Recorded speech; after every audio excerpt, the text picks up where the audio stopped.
Hi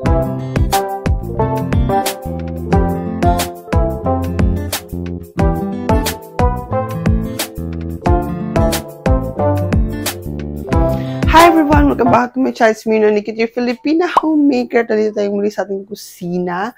At ito ang ating aayusin na today's clean with me. Mag-a-arrange siya nito.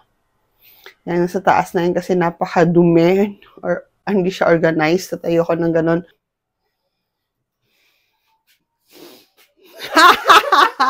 Kala mo ha? And then, yeah, I'm 37 weeks right now. So, bago man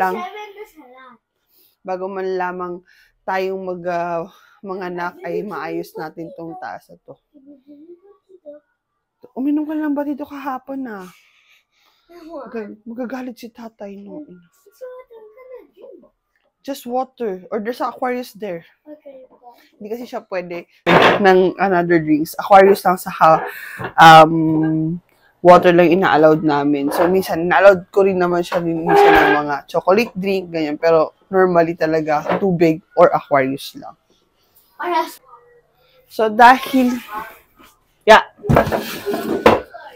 So, dahil nakapag decluttered na ako ng mga gamit ni baby. So, actually, nag-nest na ako. Pero hindi ko pa siya na-vlog. So, sooner or later, ma-vlog ko na siya.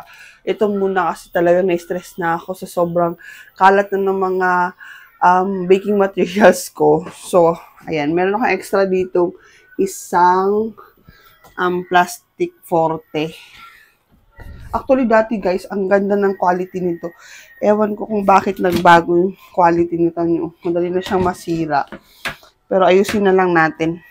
Para lang hindi siya madust. Kasi nagkalat talaga yung mga baking tools ko eh. Kaya kailangan ko siyang ayusin na.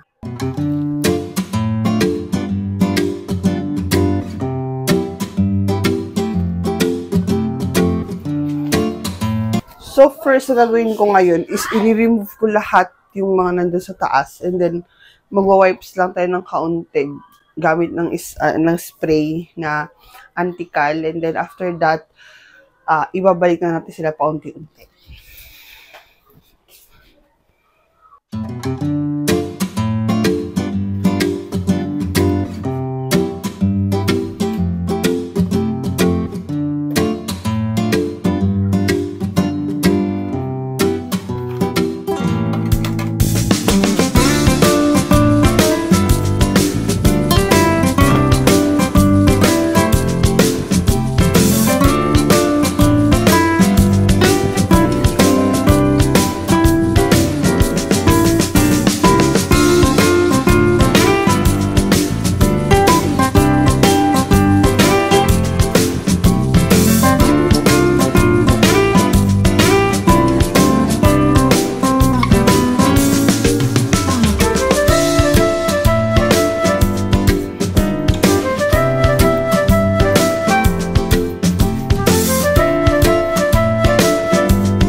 Parang taon ko yata hindi ito nalinisan. So, natanggal na natin yung first one. So, dito naman. Pero, pakita ko sa inyo gano'ng kalinis, kadumi. Ayan. And then, ano ko, na-scrub ko ni ilan. Ayan siya kadumi.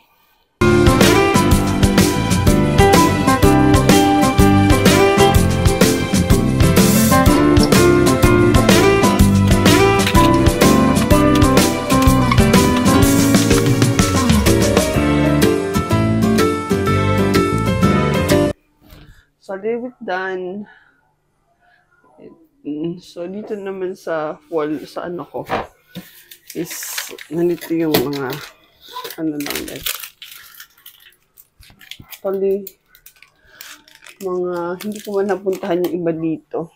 Mawigi lang ni Mikmik, ganyan. Pero hindi ko siya kinokolek ha. Siyempre, nahinain lang din akong maalis. Pero dito nakapunta ako sa Ronda. Ewan ko, may vlog ako nito. Sa Ronda. sa Karamuan, yung Pilipinas, sa Bicol. Sa Gran Canaria, hindi pa. Pero plan. Din sa, syempre, Italy, Sevilla, of course, always. Baguio yung kay mama, hindi pa rin ako nakapunta dyan. Pero soon, in Barcelona, mga nasa wishlist yan. Currently, ayan yung ating mga baking tools. So, titignan ko kung paano ko gagawin. Kung paano ko siya i-manage.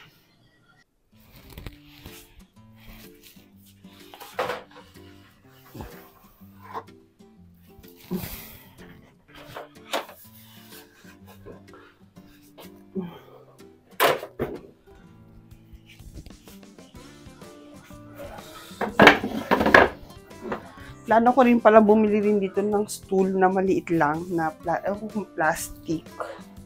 Or yung hagdan na maliit. Pero kung may makita akong magandang quality na plastic na pang stool, pang stool siya, yung pwede kang umakbang ng dalawa.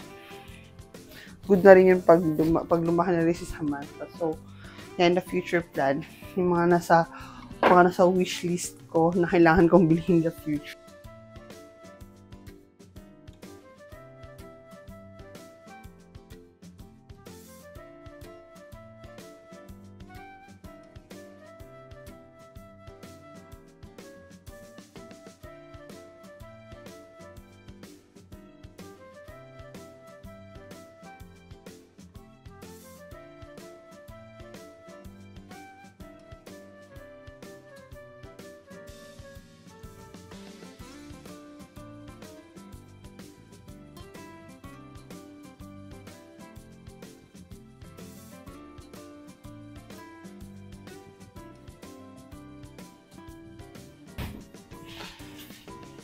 So, lagyan na natin ito.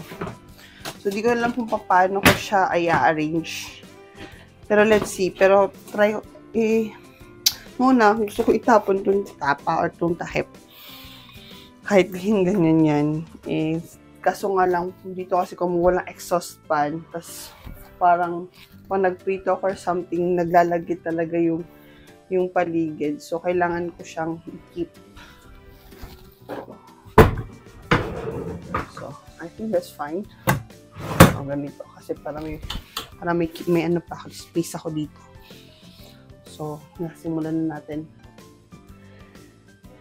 I will go up and then I will tell you what I need to put it there, okay? Hold this. Hold it, please, for me. Thank you very much, my love.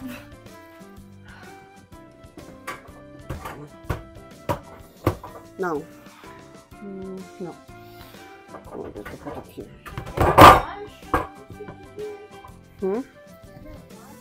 Okay na yun. No, not yet. Not yet washing. Can you please give me those? Yan. That's not dirty. That's clean. How is it so dirty? Hindi kasi ginagamit sa oven. Ganyan siya. Can you please remove the white one? Likot. Uy, remove the white. This one. This. But keep it, I need that. Hindi siya mag-hapot. Lagay ko ito. What?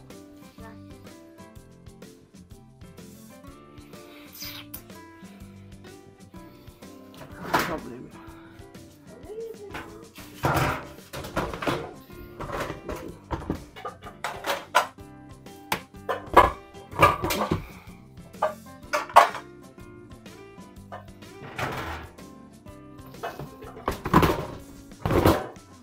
Hindi.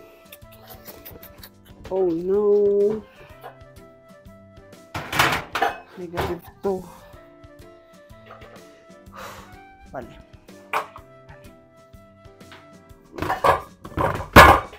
Hari ko.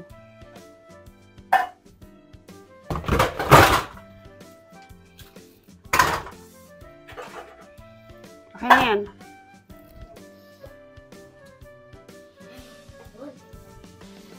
Wait lang. That one pa. Ito po, please. Everything.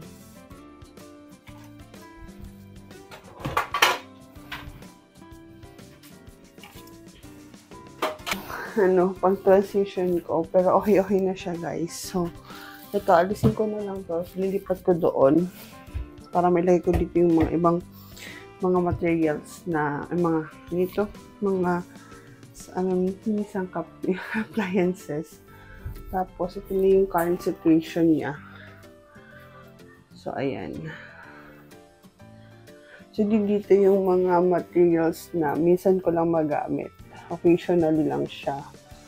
Yan, nandyan siya. And then, yun kapag may mga cakes akong ginagawa, sa church yung ginagamit na pang tupper lalagyan.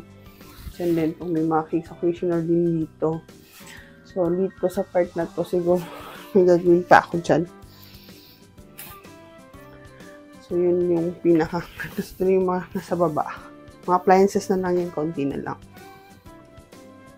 So, yun yung natitira na lang dito sa baba na kailangan kong maligpit pa. So, ayan na siya, guys. Yan. So, ito yung mga books ko. Ito yung mga tea, mga pang coffee makers ko yan. And dito naman yung aking mga pang baking stuff. Ito pa. Yan. So, konti na lang talaga yung nangyari. Yan siya. So, praise God naman natapos ko siya ng maayos. Actually, ito. Hanap ako pa ito ng lalagyan. So, for now, I think it's neat na siyang tingnan. So, ito yung pinaka main pantry lang dito sa bahay. So, at least maayos at organized na siya bago malang ako mga anak.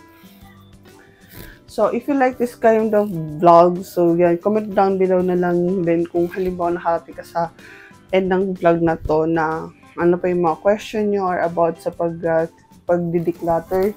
Yun yung mga series na pwede ka pang magawin in the future. But for now kasi dahil hirap akong sa pagbubuntis, hindi siya ganun ka consistent ako mag-vlogging. Pero yan yung mga future vlogs ko. So, ayan. So, hope na na-enjoy itong vlog na to. Please like and subscribe na rin po sa aming channel, Filipino Homemaker. See you next time. Bye-bye!